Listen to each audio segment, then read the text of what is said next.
Action thriller comedy, Nobody 2 is out, and much like the first one that came out in 2021, it felt like it held its punches.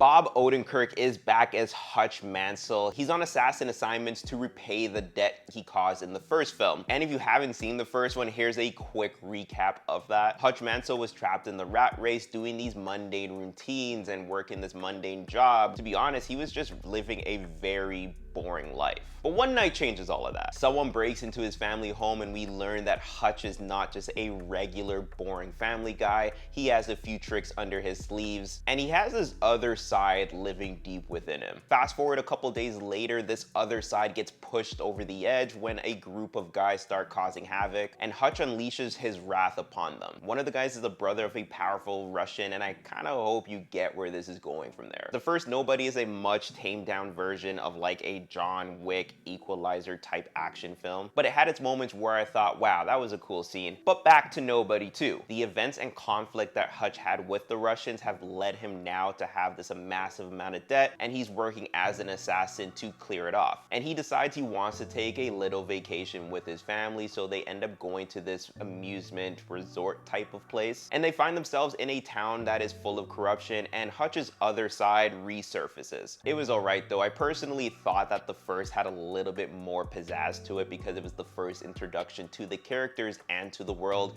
So when you already have that, you kind of know what to expect for the sequel. And the sequel kind of was more or less the same, didn't really exceed those expectations. It also didn't necessarily do anything special. I mean, how could it when the film is only an hour and 29 minutes? The antagonist played by Sharon Stone was slightly underwhelming. And again, I think that's contributed to the fact that this was a very short action film. They hyped her up to be this absolute psychopath, but didn't really dive into that so much. This was not really a movie to push the boundaries and make you really sit there to be like, wow, this was an absolute cinematic experience when it comes to action films. It's a film that you can go and enjoy if you like action. But if you're expecting something with sequences that rival John Wick, Monkey Man, The Raid, or even something newer like Love Hurts or Novocaine, you're gonna be disappointed because it's not there. But I'm curious, have you seen it? And if you have, did you enjoy it? Let's get the conversations rolling, and yeah,